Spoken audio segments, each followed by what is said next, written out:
Entrevistas que lo conectan al mundo. Así amaneció. Son las 8 de la mañana con 59 minutos en todo el territorio continental ecuatoriano y a esta hora tenemos en la mesa de Así Amaneció a Franklin Pareja. Él es politólogo y profesor de la Universidad Mayor de San Andrés. Franklin, muy buenos días, bienvenido.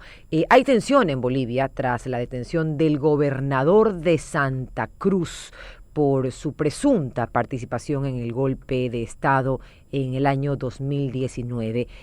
¿Cómo se produce esta detención? Hola, muy buenos días. Realmente qué alegría poder conversar con ustedes. Bueno, rápidamente, una cuestión de contexto. En Bolivia, en el 2009 hubo una elección fallida.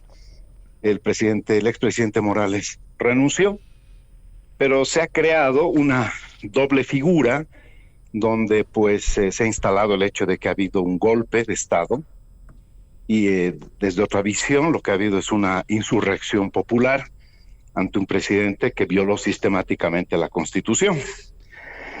Pero como quienes tienen control del sistema judicial finalmente han logrado emitir una sentencia contra la expresidenta de transición, la señora Áñez, entonces la figura del golpe de Estado jurídicamente es la que está puesta en la mesa. Y esto es lo que le asocian al gobernador de Santa Cruz, el señor Camacho, porque en el periodo de 2019, él fue algo así como una figura emblemática que encabezó precisamente estos movimientos de insurrección popular. Entonces, no es que tenga una participación directa, porque los delitos son personales, pero sí que se lo asocia a que es una de las figuras que ha propiciado la desestabilización que culminó en un golpe de Estado y entonces hoy por hoy está siendo procesado por esa causa. No obstante, sí. Y con esto cierro rapidito, la preocupación no radica en el hecho de que el señor Camacho pues tenga un proceso, sino en la forma en la que se está sustanciando el proceso.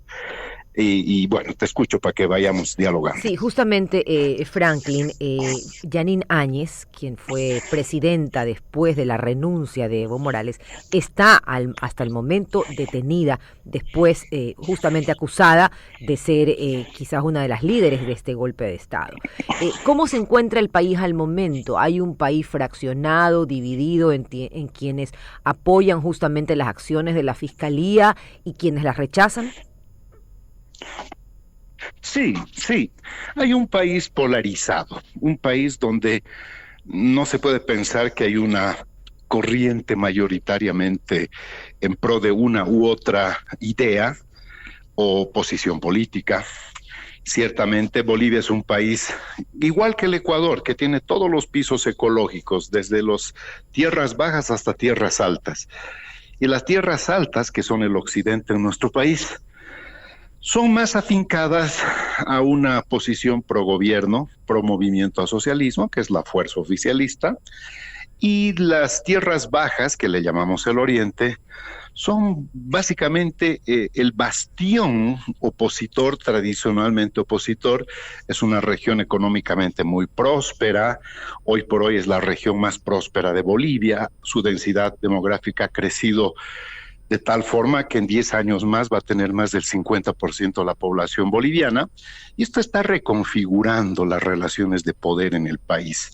Para decirlo de una forma quizás más esquemática, y no, esto podríamos horas a conversar de esto, lo que está sucediendo en Bolivia en alguna medida es un cambio de eje del poder. El poder siempre ha estado en el occidente, el poder siempre ha estado concentrado particularmente desde una visión urbana, y el poder ha estado muy afincado en el rubro de la minería. Hoy por hoy el poder está en el oriente, el sector productivo agroindustrial ha tomado una preponderancia importante, los recursos naturales están básicamente en el oriente y entonces hay un cambio de eje del poder y como todo es un parto doloroso. Y la población lamentablemente está siendo artificialmente confrontada con discursos altamente polarizantes que vienen tanto de tierras altas como de tierras bajas. Entonces, eso que tú mencionas, en esencia sí es así. Hay una población boliviana muy dividida.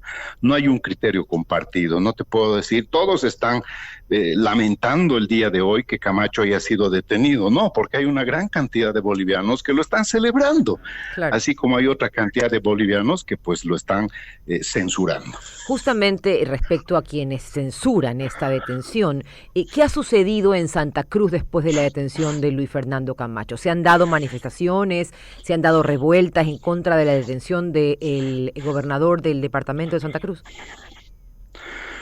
Mira, el señor Luis Fernando Camacho tiene un liderazgo muy focalizado en Santa Cruz. Es como si estuviéramos hablando de Ecuador, un liderazgo muy focalizado en Guayaquil. Okay.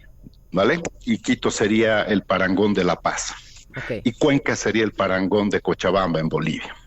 Entonces, él tiene un liderazgo muy focalizado en una región. Ni siquiera en todo el departamento que nosotros llamamos, en otros países llaman provincias. Uh-huh. En la ciudad de Santa Cruz, en la capital de departamento de Santa Cruz, que también es Santa Cruz. Nunca ha tenido un liderazgo que se ha irradiado a nivel nacional. Y en las elecciones de 2020, él al final, con su participación electoral, desportilló el voto, fragmentó el voto opositor y viabilizó una victoria contundente de la fuerza que tanto combatía y que ahora pues lo tiene en sus redes.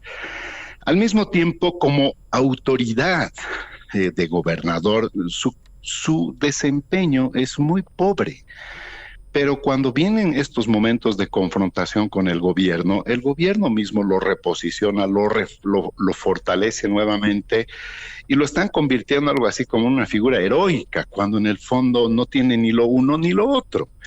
Entonces, en Santa Cruz hemos vivido recientemente un paro que ha durado 36 días, porque se gestó una lucha nacional por efecto de cuándo se va a realizar el censo en el país. Esto fue una lucha de 36 días y en ese momento Camacho al principio asumió el liderazgo de esta corriente, digamos, de protesta que se ha dado en el país, pero se fue deflacionando tanto que hoy por hoy ni siquiera en Santa Cruz realmente tiene una irradiación importante. Entonces yo no sería de los que piense que va a haber en el país una gran eclosión social en pro del señor Camacho. Lo que sí estamos viviendo los bolivianos, yo creo que eso sí se está convirtiendo en una causa nacional, es la forma en la que ha sido detenida la autoridad. No ha sido realmente como debería ser, respetando el debido proceso, citándolo, yendo a buscarlo, entregarle su citación, detenerlo si fuera el caso, en fin, no, esto ha sido un secuestro al más estilo gangsteril. Y realmente eso es lo que está indignando a los bolivianos, porque la última línea de defensa de un Estado de Derecho en cualquier país del mundo es el sistema judicial. Así y cuando eso se extingue, entonces básicamente pues entras en una total indefensión. El expresidente Evo Morales puso en su cuenta de Twitter que después de 3 años, Camacho finalmente va a responder por el golpe de Estado que derivó en robos, persecuciones, detenciones y masacres del gobierno de facto. Se refiere al gobierno de Yanín Áñez.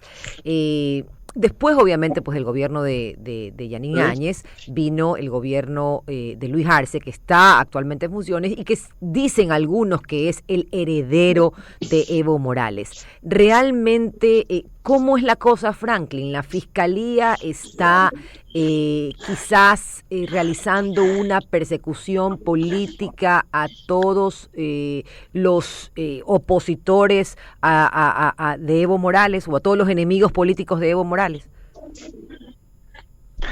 No necesariamente. Hay una disputa que es una variable que también hay que contemplarla, que es hoy por hoy esta fagocitación que se están dando entre figuras de una misma fuerza política. Es decir, al interior del movimiento socialismo, Morales está altamente confrontado con el presidente.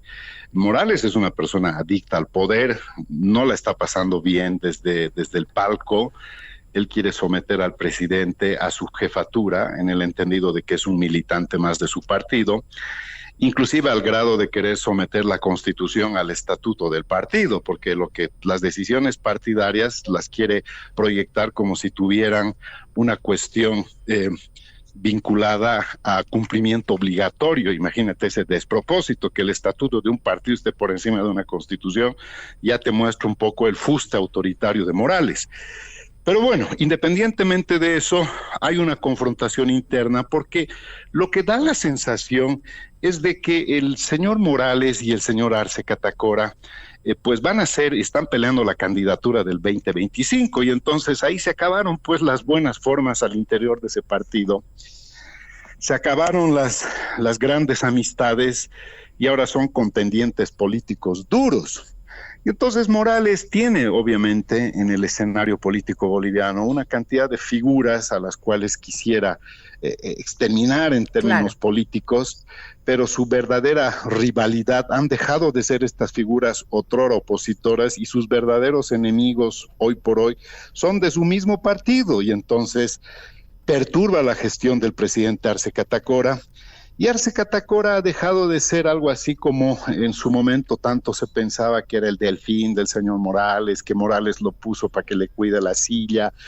No sé si valdrá la pena que yo haga una analogía con Correa y con el señor Lenín Moreno, pero ciertamente hoy por hoy el señor Arce Catacora se ha distanciado notablemente del señor Morales y le está disputando el futuro político. Entonces Morales dejó de tener realmente sus adversarios que le incomodan y que le quitan el sueño en el espectro opositor, sino que más bien están en su fuero interno. Franklin, gracias por haber estado con nosotros, muy claros todos tus comentarios referente no solamente a lo que sucede en Bolivia, sino a la realidad latinoamericana. Son las 9 de la mañana con 11 minutos y le agradecemos a Franklin Pareja, politólogo y profesor de la Universidad Mayor de San Andrés, por haber estado con nosotros esta mañana en la mesa de Asia.